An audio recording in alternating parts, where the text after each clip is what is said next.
Alors, Erev Tov, on va continuer donc sur Ishtadlut et Bitachon. Donc, c'est le 3e cours. Ce soir, on est Rosh Chodesh Adar et il est marqué que Mishenichnas Adar Marbin Besimcha. Lorsque le mois de Adar, il rentre, alors on doit se renforcer sur la Simcha. C'est pas marqué que en Adar, il faut se renforcer. C'est marqué Mishenichnas Adar. Contrairement à ce que la Torah a l'habitude de nous enseigner, que normalement il faut aller Be'adraga, c'est-à-dire qu'il faut aller de niveau en niveau, doucement jusqu'à ce qu'on va arriver au summum. Ici, la Torah elle nous demande directement, Mishenichnas, à peine le mois de Hadar il rentre, on doit être déjà en haut de la tour Eiffel, au niveau de la Simcha qu'on doit avoir. Comment est-ce que la Torah peut nous demander une telle chose? Pourquoi est-ce que la Torah nous le demande de la sorte? Pourquoi est-ce qu'on ne dit pas que doucement, quand le mois de Hadar va arriver, alors jusqu'à ce qu'on va arriver à Purim, Be'ezrat Hashem, alors à Purim, ça sera la couronne de la Simcha qu'on va atteindre. Or ici, non, Mishenichnas, au moment où le mois de Hadar, il rentre, c'est là qu'on doit atteindre le top niveau. Pourquoi est-ce que la Torah nous demande de la sorte? Sur cela, plusieurs réponses. Si vous remarquez, Rashi, dans la Gemara, nous dit qu'on remercie Hachem pour les miracles qu'il nous a fait à Purim et à Pesach. C'est-à-dire que Rashi fait un kesher entre les miracles de Purim et ceux de Pesach, qui réellement n'ont rien à voir les uns avec les autres. Pourquoi? Parce que les miracles de Purim, comme on le sait, alors ils ont été selon la nature des choses. Pourquoi? Parce que finalement, on n'a pas ressenti le miracle comme on a vu les miracles pendant Pessah. Pendant Pessah, Hachem, il a changé la nature pour nous montrer combien il était présent et combien il était prêt à faire pour nous. Pendant qu'à Purim, toute l'histoire de la Megillah, elle a duré pendant 9 ans. Et c'est au travers de cette Megillah, doucement, que on a trouvé où était Hachem. C'est une des raisons pour lesquelles on appelle cette Megillah Megillat Esther, du mot Seter qui veut dire caché. Le Akadosh Baruch Hu, il est caché au travers de toute l'histoire de la Megillah, et c'est uniquement celui qui remarque les détails de la Megillah qui pourra détecter qu'il y en avait un qui était derrière tous les événements, qui était bien sûr Akadosh Baruch Hu. Hamelech, celui qu'on appelle Hamelech dans la Megillah, c'est nul autre que Akadosh Baruch Hu. Pendant que Melech Achashverosh, c'est le roi Achashverosh. Mais Hamelech revient sur Akadosh Baruch Hu, c'était le moyen caché de montrer que Hachem était derrière chaque événement qui se déroulait au travers de la Megillah. Et donc, Mishenichnas Hadar, lorsque un homme, il commence le mois de Hadar, il réalise à ce moment-là qu'on va rencontrer quelqu'un comme si on n'avait pas vu un ami pendant plus de 30 jours. Voilà, Yohan, quand il est venu tout à l'heure, j'étais hyper content. Le Shulchan Aruch, il dit que lorsqu'on n'a pas vu quelqu'un pendant 30 jours, alors il faut faire la bracha de Shechianu Beshem ou Malchut. Et donc, pourquoi est-ce qu'on ne le fait pas? Alors, il y a plusieurs raisons, peu importe. Mais déjà, il y a une shita qu'il faudrait faire cette bracha de Shechianu quand on a vu quelqu'un. Et donc, quand on a vu quelqu'un qui nous est cher et qu'on le voit directement, alors on est hyper content. On s'attendait pas à le voir et puis comme on le rencontre, on est très heureux. De même, le mois de Hadar, c'est le mois de rencontre avec Akadosh Baruch Hu. Où Akadosh Baruch Hu, il nous montre combien il est avec nous au travers de la nature des choses. C'est ça ce qu'on doit apprendre à vivre avec au quotidien. C'est-à-dire que Hachem, il est là, non pas au travers des choses qui sont incroyables, c'est au travers des petites choses de tous les jours. Tous les jours, Hachem, c'est marqué Hachem Tzilecha Aliyad Yeminecha. Hachem Tzilecha, c'est ton ombre. Aliyad Yeminecha, sur ton côté droit. Ton côté droit, c'est le côté qui est le plus fort. Qui sait qui est l'ombre de la personne, c'est Akadosh Baruch Hu lui-même. C'est-à-dire que quand on marche, on voit une ombre. Et on s'imagine que c'est nous. C'est pas nous, c'est Hachem qui nous accompagne partout où on est. Même quand on est en difficulté et surtout quand on est en difficulté. Et donc il faut réaliser qu'au travers de la nature, Akadosh Baruch Hu, c'est lui qui gère tout. C'est une des raisons pour lesquelles Mishenichnas Hadar Marbin Besimcha depuis le départ, parce que là c'est la rencontre qu'on a avec Akadosh Baruch Hu. Et on a un double Hadar cette année, donc beaucoup plus de temps et de raisons que de réfléchir à toutes ces belles choses pour nous rapprocher de Akadosh Baruch Hu. Donc on revient à nos moutons, Bitachon et Ishtadlut, on revient sur la Parnassa. Alors aujourd'hui, je vais commencer différemment, c'est-à-dire que je vais prendre le Shulchan Aruch. On va voir le Shulchan Aruch qui concerne ces halachot et on va essayer de comprendre ensemble qu'est-ce que Akadosh Baruch Hu nous demande. Donc je suis dans Ilchot Bet HaKnesset Siman Kuf Nun He 155. Alors ce sont les halachot pour celui qui va au Bet HaKnesset ou au Bet HaMidrash. Vous savez qu'il y a des halachot. Où est-ce qu'on doit aller une fois qu'on fait la tfila? Qu'est-ce qu'il faut faire tout de suite après la tfila? Alors nous, bien sûr, on ne pose pas de questions. Après la tfila, c'est le petit déjeuner. Et après le petit déjeuner, c'est soit l'école, soit le travail. Il n'y a pas de questions à poser. Pendant que le Shulchan Aruch, il a quand même quelque chose à nous proposer.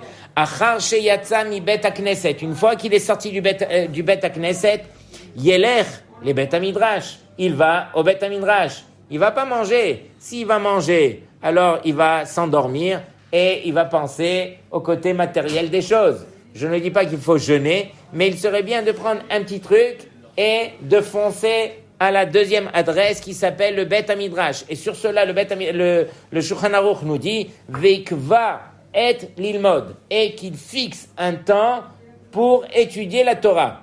Vetzarir sheoto et yihye kavua. Et il faut que ce temps qu'il a fixé, il soit un temps qui est fixe. C'est quoi un temps qui est fixe? Le monde, il peut trembler, on ne bouge pas de ce moment. Ce moment, peu importe, le plus grand contrat au monde ne pourra pas repousser ce moment. Ok? Shelo ya'avirenu, que rien ne pourra le transgresser. Af imhu savour le'arviach harbe, même s'il pense qu'il va gagner beaucoup d'argent ou beaucoup de etc., alors qu'il ne bouge pas ce moment de Torah qu'il aura fixé. Je ne suis pas en train de faire du moussard, je suis en train de vous lire le Shulchan Aruch. Shulchan Aruch, c'est quand même assez sérieux, donc on se doit un petit peu de réfléchir qu'est-ce qu'Akadosh Baruch Hu il attend de nous. Donc au travers de cette halakha, on comprend bien que cette halakha dépend d'un ingrédient qui s'appelle nul autre que bitachon et ishtadlut. Quelqu'un qui n'a pas de bitachon, comment est-ce que du Bet HaKnesset où il a terminé la tfila, il peut directement se diriger vers le Bet HaMidrash où il devra fixer un temps de limoud qu'il n'aura pas le droit d'enlever face à quoi que ce soit qui peut se trouver sur terre. Je continue. Ça, c'est le Rabbi Yosef Karo. Le Rama, qu'est-ce qu'il dit? Ve'af mi she'eno yodea lilmod. Et même celui qui ne sait pas étudier. Yelech le Bet HaMidrash uschar alicha beyado. Qu'il aille au Bet HaMidrash. Et le simple fait de marcher jusqu'au Bet HaMidrash, c'est déjà un mérite pour lui. Écoutez bien. O ikvalo makom veilmad me'at bema sheyodea. Ou bien qu'il se fixe un endroit et qu'il étudie un petit peu de ce qu'il peut à sa portée. Aujourd'hui, il y a de tout. Il y a des cours qu'on peut écouter, il y a des cours qu'on peut lire en français, en anglais, etc. Et donc, il n'y a aucune raison aujourd'hui de ne pas étudier. Ve'yarshov be'inyanav. Et qu'il réfléchisse justement à toutes ces choses qui vont le remettre en question. Je me rappelle une fois, il y avait quelqu'un qui venait au cours. Et tous les soirs, pendant qu'on étudiait la Gemara, lui, il venait tous les soirs, il amenait sa Gemara, il se mettait devant la Gemara et directement, il se mettait à dormir. Et des fois, on l'entendait même ronfler. Et un beau jour, je lui ai dit, mais dis-moi, tu viens tous les soirs et tout ça, mais tu dors tous les soirs, là. Il me dit, ouais, j'essaie, c'est pas de ma faute, je reviens de ma journée crevée et tout ça. Je lui dis, mais c'est pas pour ça que je te le dis. Je te le dis parce que, malheureusement, voilà, pourquoi? À quoi ça te sert de venir au Bet HaMidrash pour venir dormir? Il m'a dit, vous savez pas, mon fils qui est à la maison, il pense que tous les soirs, je suis au Bet HaMidrash parce que je viens étudier. Et Béhémet, je viens avec l'intention d'étudier. Le simple fait que mon fils, voilà, il sait que son père, il est au Bet HaMidrash, ça vaut déjà toute l'or du monde. Regardez bien, c'est quoi être kovea itim la Torah. Alors peut-être qu'il n'a pas le srout de pouvoir étudier parce qu'il est déjà éclaté de sa journée. Mais au moins, il a fixé un temps de limoud. Ok? Pour vous montrer un petit peu la grandeur. Donc je continue. Là, j'ai fait que Shulchan Aruch avec le Rama, on passe au Mishnah Brura. Le Mishnah Brura, il nous dit, que veut dire Shelo Ya'avirenu? Que rien ne doit être transgressé par rapport à ce temps-là qu'on s'est fixé pour étudier. Deikar mitzvah Talmud Torah en la shiur. Parce que l'étude de la Torah, elle n'a pas de mesure. Chacun, il doit trouver une juste mesure. Vechiyuvahu kol hayom. Le chiyuv d'étudier la Torah, c'est toute la journée. Même si on travaille pendant la journée, mais qu'il y a un temps qui vient de se libérer, alors qu'on prenne un livre et qu'on étudie, qu'on écoute un shiur, qu'on vérifie une halakha. On n'est pas dispensé, même si on a été au travail et que notre journée elle est remplie de travail, on n'est pas dispensé pour autant. Si on peut se libérer pour étudier, alors il faut le faire. Au temps du Orach Chaim HaKadosh, vous savez que on appelle très peu de rabbanim Kadosh. Parmi ces rabbanim, il y a le Orach Chaim HaKadosh, et lui, dans son temps, il avait des mains en or, et c'est le cas de le dire parce qu'il savait confectionner. À l'époque, les femmes avaient des chaussures très très spéciales où il fallait mettre des fils d'or ou des fils en argent autour des chaussures, et c'était vraiment une œuvre d'art d'arriver à faire cela. Mais lui, le Orach Chaim HaKadosh, il calculait exactement ce qu'il avait besoin de Parnassa pour lui, sa femme et ses enfants, et il travaillait justement en fonction de cette somme. Aussitôt qu'il avait réussi à ramasser cette somme, directement il arrêtait de travailler et il étudiait tout le temps. C'est le Orach Chaim HaKadosh. Et voici que le roi envoie, parce que tout le monde connaît son travail, le roi envoie un de ses envoyés justement pour aller chercher le Orach Chaim HaKadosh pour confectionner. Dans un mois, il y a le mariage du fils du roi et on a besoin de tant et tant de paires de chaussures. On va chez le Orach Chaim HaKadosh, il nous fait tant et tant de paires de chaussures. Il demande au Orach Chaim HaKadosh combien tu prends par chaussure, et le Orach Chaim HaKadosh, il fixe, on va dire, il a demandé 100 shekels. 100 shekels par chaussure. Et le roi, il lui demande tant et tant de paires.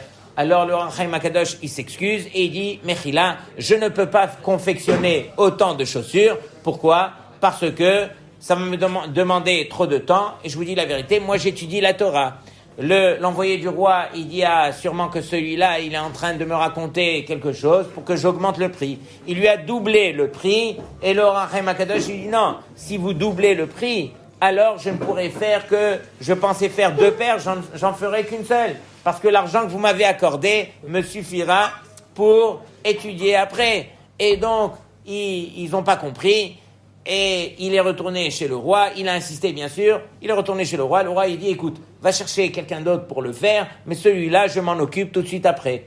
Le mariage est passé. Et ensuite, le roi, il appelle ses serviteurs et il leur dit, ne lui posez plus de questions. Vous le prenez et vous le jetez dans la fosse à lions. La fosse à lions de l'époque, c'était vraiment là où il y avait des lions, des panthères et tout ça. Et il n'a pas voulu faire le travail que je lui ai demandé, donc on le jette. Et donc ils prennent le Orach Chaim HaKadosh et ils le jettent. Et à cette époque, on laissait donc le corps mourir et on retirait les ossements que 3 jours après, on les remettait à la famille pour aller l'enterrer.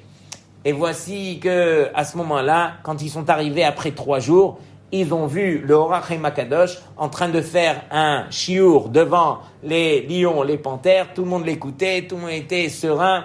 Les serviteurs ont couru chez le roi, ils ont dit on n'a jamais vu une histoire pareille. Le roi, il les a pris pour des fous, il a envoyé des gradés, les gradés ils sont revenus de la même façon. Et le roi, il a dit si c'est comme ça, je me déplace moi-même. Le roi il a vu le Orach Chaim HaKadosh comme ça. Il a demandé au Orach Chaim HaKadosh de sortir parce que eux ne pouvaient pas rentrer, les bêtes sauvages allaient les dévorer.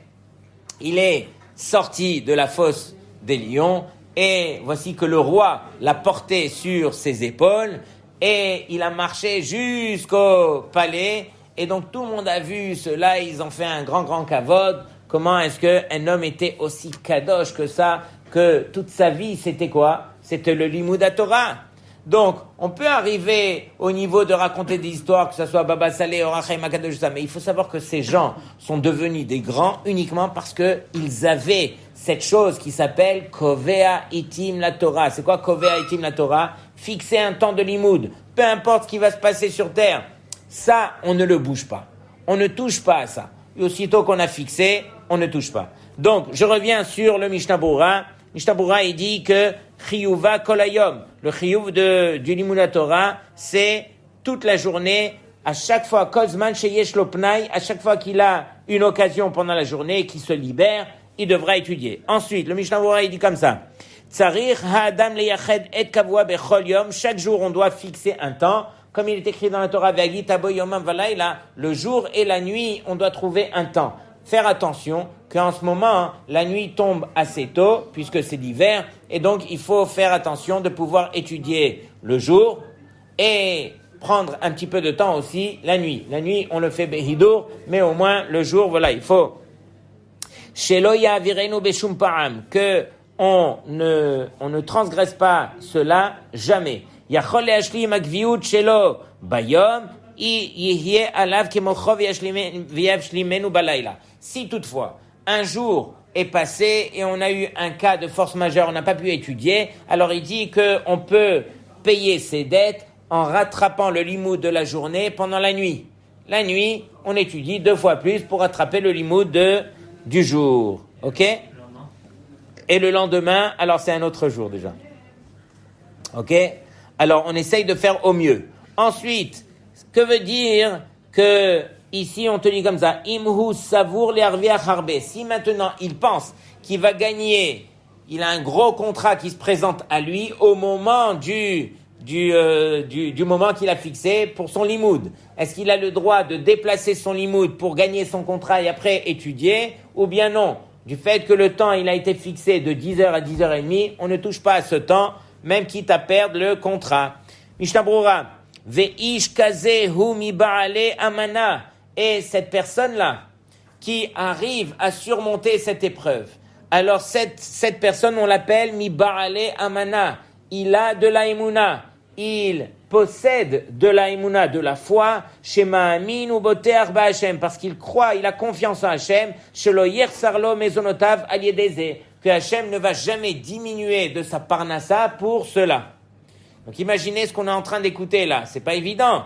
On est au travail et le travail doit se terminer là et le patron il vient nous voir et il nous dit non, aujourd'hui je donne le double, si tu restes, il y a une heure sup et tout. Et nous, on se dit, une heure sup, ça m'aiderait ce mois-ci.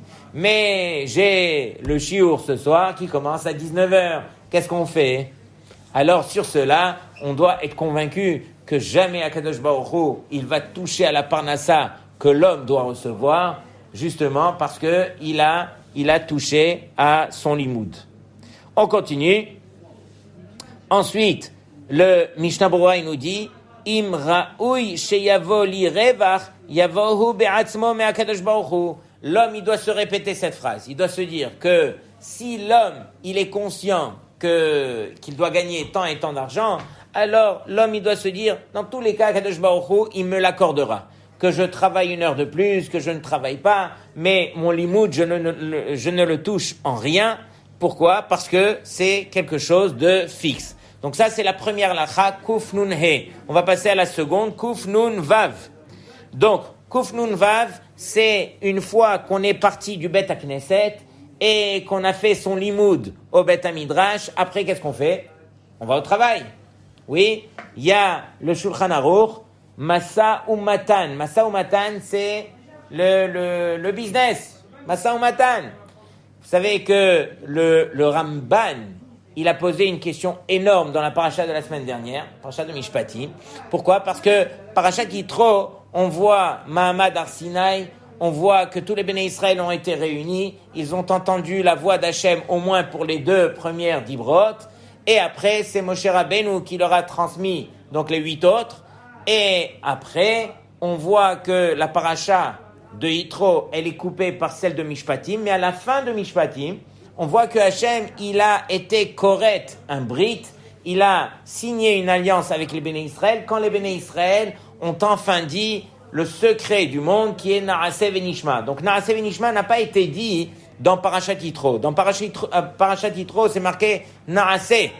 Naaseh Venishma, c'est à la fin de Mishpatim, et suite à ce Naaseh Venishma, Akadosh Baruch Hu, il a signé une alliance avec les béné Israël, et vraiment, voilà, tout ce qu'il y avait de beau dans Mahamad Har Sinaï, on le voit à la fin de Mishpatim. Sur cela, le Ramban, il dit, mais Pourquoi est-ce que la Torah, elle s'est interrompue en plein milieu pour nous rappeler toutes ces halachot qui concernent les mishpatim, qui concernent Masa ou Matan, les problèmes d'argent envers son prochain. Et donc le Ramban de répondre, de dire que les Béné Israël, ils ressemblaient à un guerre. Un guerre, quelqu'un qui vient pour se convertir, qu'est-ce qu'il faut faire? Il faut d'abord le prendre et lui donner les principes de la Torah. Les premiers principes de la Torah, c'est tous les problèmes qu'on a Ben Adam Lachavero. Et donc, tous les problèmes de Ben Adam Lachavero, en gros, tournent autour de l'argent. Les vrais problèmes qu'on a avec la société, ce sont les problèmes d'argent. C'est tout le dernier chelek du Shulchan Aruch qui s'appelle Choshen Mishpat. Et donc, entre parenthèses, comment se fait-il que la Torah, elle, lorsque j'ouvre le Shulchan Aruch, Rabbi Yosef Karo, quand il me transmet le Shulchan Aruch, il commence d'abord par Orach Chaim, ensuite Even Haezer, après Yoredea et après Choshen Mishpat. Pendant que dans l'ordre de la Torah, on a eu Parashat Yitro, on a reçu les Aseret HaDiberot, et tout de suite après on nous enseigne Choshen Mishpat, Parashat Mishpatim. Comment se fait-il qu'on n'ait pas suivi cet ordre?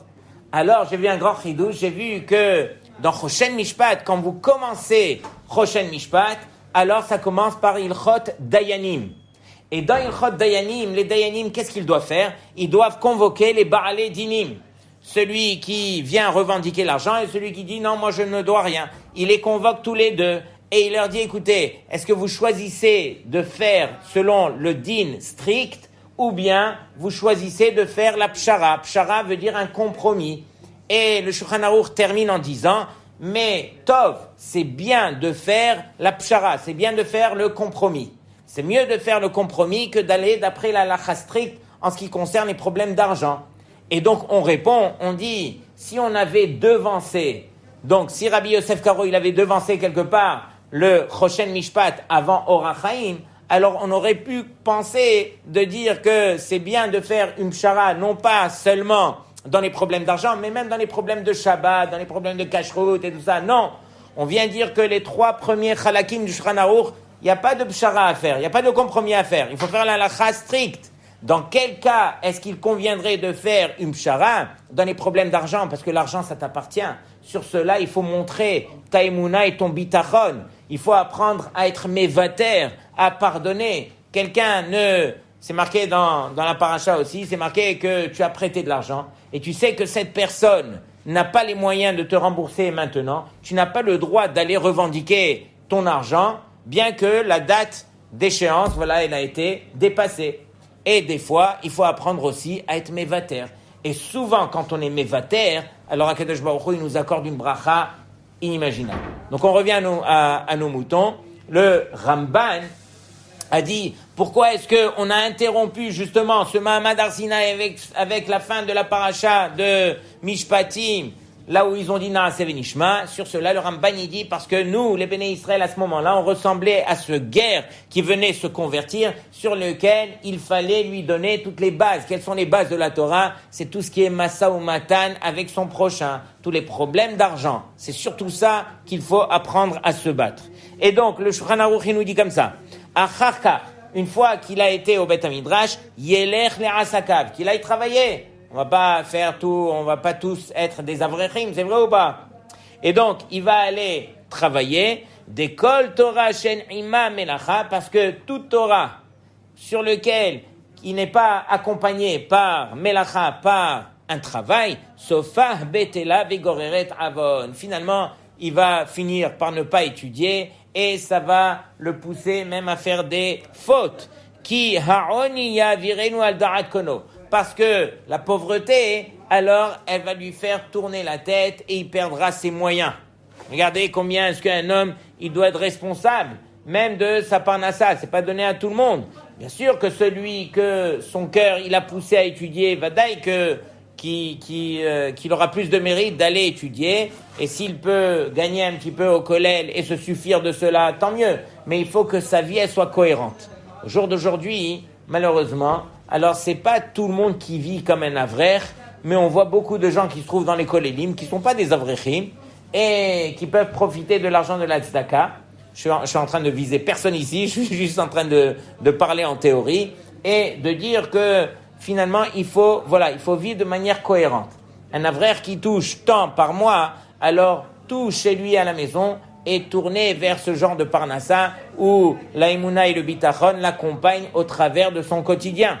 On est d'accord? Maintenant, ou mikol makom, lo ya'ase melarto ikar et la haray. Dans tous les cas, le Shulchan Aruch dit, on n'aura pas le droit de faire de sa parnassa ikar le plus important et de faire de sa Torah haray, quelque chose qui est de temps en temps. Et là, Torato keva, veze kayem beyado. Il doit rendre sa Torah quelque chose de fixe, quelque chose d'important. Et grâce à cela, alors il aura le mérite que sa parnassa et sa Torah, les deux vont subsister, les deux vont exister. Ok? Mais il termine en disant, veissa veiten be'emuna. Mais il devra faire son business avec les lois du pays, avec la emuna, c'est-à-dire avec honnêteté. Ok? Chose qui n'est pas donnée à tout le monde. Malheureusement, on aurait dû, avant de commencer à faire du business, avant de toucher à l'argent, on devrait s'asseoir avec chacun et lui apprendre le 4e chelek du Shulchan Aruch qui est Choshen Mishpat. Mais malheureusement, aujourd'hui, c'est répandu que Choshen Mishpat, on le laisse pour les Dayanim et nous, laisse-nous faire nos magouilles avec notre business comme on l'entend, comme on a envie. Et de toute façon, ouvre les yeux, tu vas voir que tout le monde fait des magouilles. C'est ce que j'entends tous les jours. Donc du fait, Rav, que tout le monde fait les magouilles, donc moi aussi je fais les magouilles.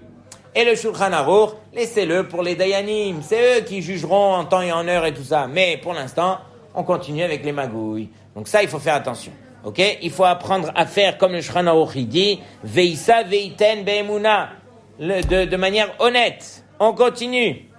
Que veut dire maintenant qu'il devra faire de son travail, il ne pourra pas faire de son travail ikar, mais il devra faire de sa Torah ikar, et son travail haray. Et là, il y a assez rakedé par nasato, c'est-à-dire, comme on a expliqué plus haut, que on va au travail, mais on va au travail quelque part pour cacher la bracha, le miracle que Akadosh Baruch Hu t'accorde pour te permettre de vivre. Mais c'est pas pour autant que tu as le droit d'en faire une carrière de ce travail que tu es en train de faire. Tu dois le faire uniquement comme but de parnassa. Comme but de parnassa veut dire que c'est pour subvenir à tes besoins, ne pas se tromper. Nous, quelque part, on est complètement mélangés et lorsqu'on va au travail, ça devient notre vie et tout dépend de ce travail, c'est notre carrière, et on s'oublie. Pendant que le Ikar, c'est à la fin de ta journée, assis-toi, ta femme, elle devrait te prendre et te dire, Meir, qu'est-ce que tu as appris aujourd'hui? Aujourd'hui, tu pourras lui dire que tu as appris beaucoup de choses. Mais ça devrait être comme ça tous les jours. C'est ça notre vie, qui aime hayenu ve'orech yamenu. Donc on arrête de se mentir, qu'on arrête de vivre dans les dimyonotes. Comment on dit dimyonotes? L'imagination. Et qu'on reste avec les pieds sur terre. On est venu sur terre à Botaï uniquement pour l'imoud à Torah. C'est ça ce qui doit nous motiver tous les jours. Et vous n'entendez pas de moi que je vous demande d'arrêter de travailler. Au contraire, allez travailler. Mais gardez en tête que le Ikar, c'est pas le travail qu'on fait. Le travail, c'est que pour la parnassa qu'on a besoin. Mais le Ikar, c'est comment je vais faire pour rattraper ce limoud que je n'ai pas pu faire. Et sachez que dans ma famille, j'ai un cousin que j'admire énormément. Ce cousin-là, il est extrêmement sollicité au niveau de son travail. Il a fait des études très très poussées, est devenu au Canada parmi les plus grands chirurgiens au niveau du cœur. Il fait des transplantations de cœur et tout. Et aujourd'hui, il est chef d'un hôpital qui est très réputé. Et donc, lui, il ne vient que pour les opérations Hachem Ishmor, vraiment, personne ne peut la faire, donc on l'appelle à lui. Et je vous dis, il n'a ni de nuit, ni de jour. Il ne sait même pas où est-ce qu'il en est, parce qu'il y a des fois où il me dit, je suis resté une fois 18 heures d'affilée dans la salle d'opération. C'est soit je reste, soit il meurt. Qu'est-ce qu'on fait? Et donc, vraiment, c'est des grosses questions et tout ça, et en même temps, il est religieux. Je vous dis, dès qu'il a une minute, j'exagère pas, il se réveille. Il me dit, quand j'étais étudiant, alors je prenais un temps fou pour apprendre tous ces livres par cœur et tout ça. Il a dit, Chas v'shalom, je ne toucherai pas à ces moments que j'ai pris pour étudier le Chol, j'aimerais prendre ces moments pour le Kodesh. Il me disait, Chas v'shalom, par rapport à, je l'ai fait pour le Chol, je ne vais pas le faire pour le Kodesh. Et donc, jusqu'à aujourd'hui, il se réveille à 3 heures du matin et il étudie tout ce qu'il peut étudier jusqu'à ce que son beeper, il l'appelle. Dès qu'il y a une opération, il est obligé d'aller. Mais tout ce qu'il peut étudier, il étudie. Et je vous dis, Rabotai, j'ai été, à chaque fois que je retourne au Canada pour le voir, je prends ces Sfarim, c'est inimaginable. Vous prenez ne serait-ce que le Chamisha Chumshe Torah. Il a déjà fait, il m'a montré, il a déjà fait une 12aine de fois tout le Chamisha Chumshe Torah avec tous les Mefarshim. Rashi une année, Ramban une année, Orachaim, Keli Yakar, et il met des notes, il met des trucs, il écrit au crayon avec des stabilos, avec des trucs et tout ça. Après, il est passé à la Gemara. Tous les jours, il étudie. Il a fini déjà environ une dizaine de masertot, mais chaque maserhet, il le fait sur le hard scroll là-bas, et il écrit en français, en petit, les annotations de fou. Et je vois que quelqu'un comme ça, qui est sollicité à mourir, lui, il trouve le temps d'étudier. Nous, pitom, on est des petites cacahuètes. Non, on n'a pas le temps. Nous, on a notre travail. Nous, matin au soir, on est pris. On n'a pas le temps d'étudier. Donc, Rabotai, il faut se reprendre en main. Il faut se motiver. Ce qui doit nous motiver dans notre vie, c'est le bitachon et la émouna qu'on a envers Hachem. Il n'y a que ça qui devrait nous permettre de réfléchir et nous prendre en main sérieusement et réellement. Parce que les années de la vie passent. Ketzel au vert, ça passe tellement vite, mais qui on est devenu au travers de ces années? Tous les jours, je vous dis, Rabotai, il faut, avant de faire son Kriyat Shema à la Mita, qu'est-ce que j'ai étudié aujourd'hui? Quoi, toute ma vie, je vais rester un ignorant? Toute ma vie, je vais ressembler à un religieux qui n'a rien dans la tête? Donc, on doit se prendre en main et on doit se dire, ok, aujourd'hui, il faut que je fasse un minimum d'une demi-heure de halakha. Après, 20 minutes de moussar, au moins que le moussar, qui me rappelle à l'ordre. Après, j'ai étudié un petit peu de Gemara, un petit peu de Chumash Rashi. En 1 heure par jour, déjà, vous avez fait quelque chose de magnifique.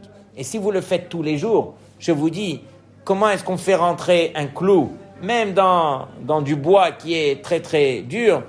On tape, et avec le temps, ça finit par pénétrer. De même, ne faites pas attention. Faites votre demi-heure, votre heure, votre quart d'heure par jour, et vous allez voir que doucement, le clou va rentrer jusqu'à ce que ça va vous pénétrer, et là, vous allez kiffer, et là, vous allez augmenter avec le temps. C'est comme ça que tout le monde grandit. C'est bon? On continue. Alors, le Shulchan Aruch, je termine. Biur Halacha, il nous dit comme ça. Il nous dit que si finalement on ne travaille pas, alors ça va devenir bétéla, ça va devenir ce limoud qu'on fait, alors ça va devenir batel. Pourquoi? Parce que on ne fait pas partie des gens comme Rabbi Shimon Bar Yochai. Il y en a très peu sur terre qui sont à ce niveau de pouvoir rester assis et que Akadosh Baruch Hu, c'est lui qui va pourvoir. Nous, on n'est pas de ce niveau, il ne faut pas se mentir, il faut aller au travail, mais rester conscient que le but n'est pas le travail, c'est un moyen, et le but, encore une fois, c'est nous, notre personne, qui on est nous. Pour qu'on arrive à se construire, à grandir, on a besoin de limoud. Et encore une fois, je vous donne à chaque fois le même mashal, il y a le corps et il y a la neshama. D'après vous, quelle est la chose la plus importante entre le corps, qui est l'enveloppe, et la neshama, qui est la partie d'Hachem qui est à l'intérieur de nous? D'après vous? S'il n'y a pas de corps, il n'y a pas de neshama. C'est la bonne réponse. J'aurais pas voulu entendre que la neshama, c'est la chose la plus importante. Pourquoi? Parce que si la neshama, c'est le plus important, alors on va complètement délaisser le corps, et on va s'occuper uniquement de son côté spirituel, et vous allez voir qu'avec le temps, vous n'allez pas réaliser, mais vous allez tellement vous délaisser au niveau du matériel que même le spirituel n'existera pas. C'est ça, Sofa Betela. Et donc, Akadosh Baruch Hu, lui, il nous a mis sur terre, dans un monde qui est complètement matériel. Il nous a mis dans un corps qui est complètement matériel et qui est attiré que par l'état avot. Et Akadosh Baruch Hu, il nous dit, le Ikar, c'est ton corps. Fais attention. Ne te laisse pas emporter uniquement par les plaisirs de ce monde-ci. Il faut que tu sois le maître de ton corps et non pas que le corps soit ton maître. Nafkamina, quand je vais pour manger, est-ce que je vais parce que j'ai faim ou bien je dis à ma faim, mets-toi de côté, c'est moi qui décide en tant qu'homme et c'est moi qui vais dicter à ma faim quand est-ce que je vais manger et qu'est-ce que je vais manger. Donc ça va dépendre de toi. C'est à toi à éduquer ton corps qui permettra à cette neshama de grandir, de s'épanouir. Donc encore une fois, vadaï que le but c'est de permettre à cette neshama de grandir au maximum, mais sans délaisser toutefois le corps. C'est la raison pour laquelle Shulchan Aruch nous enseigne qu'on ne délaisse pas l'un par rapport à l'autre. Ok ? Mais le problème qu'on a, c'est que justement, on s'occupe tellement de la facette du corps qu'on délaisse la neshama. Et ce qui va se passer avec le temps, c'est qu'il y a un manque d'équilibre entre le matériel et le spirituel. Au point à ce que lorsque je vais en vacances, je vais pour kiffer mes vacances. J'ai passé 2 semaines à la plage. J'étais sur le hamac. Il y avait la mer transparente. Et quand j'étais sur le hamac, on venait de temps en temps me mettre des raisins dans la bouche. Imaginez le Gan Eden. Gan Eden, entre les guillemets, bien sûr. Et quand on revient à Paris, de ce qu'on a fait là-bas, on est épuisé de nos vacances.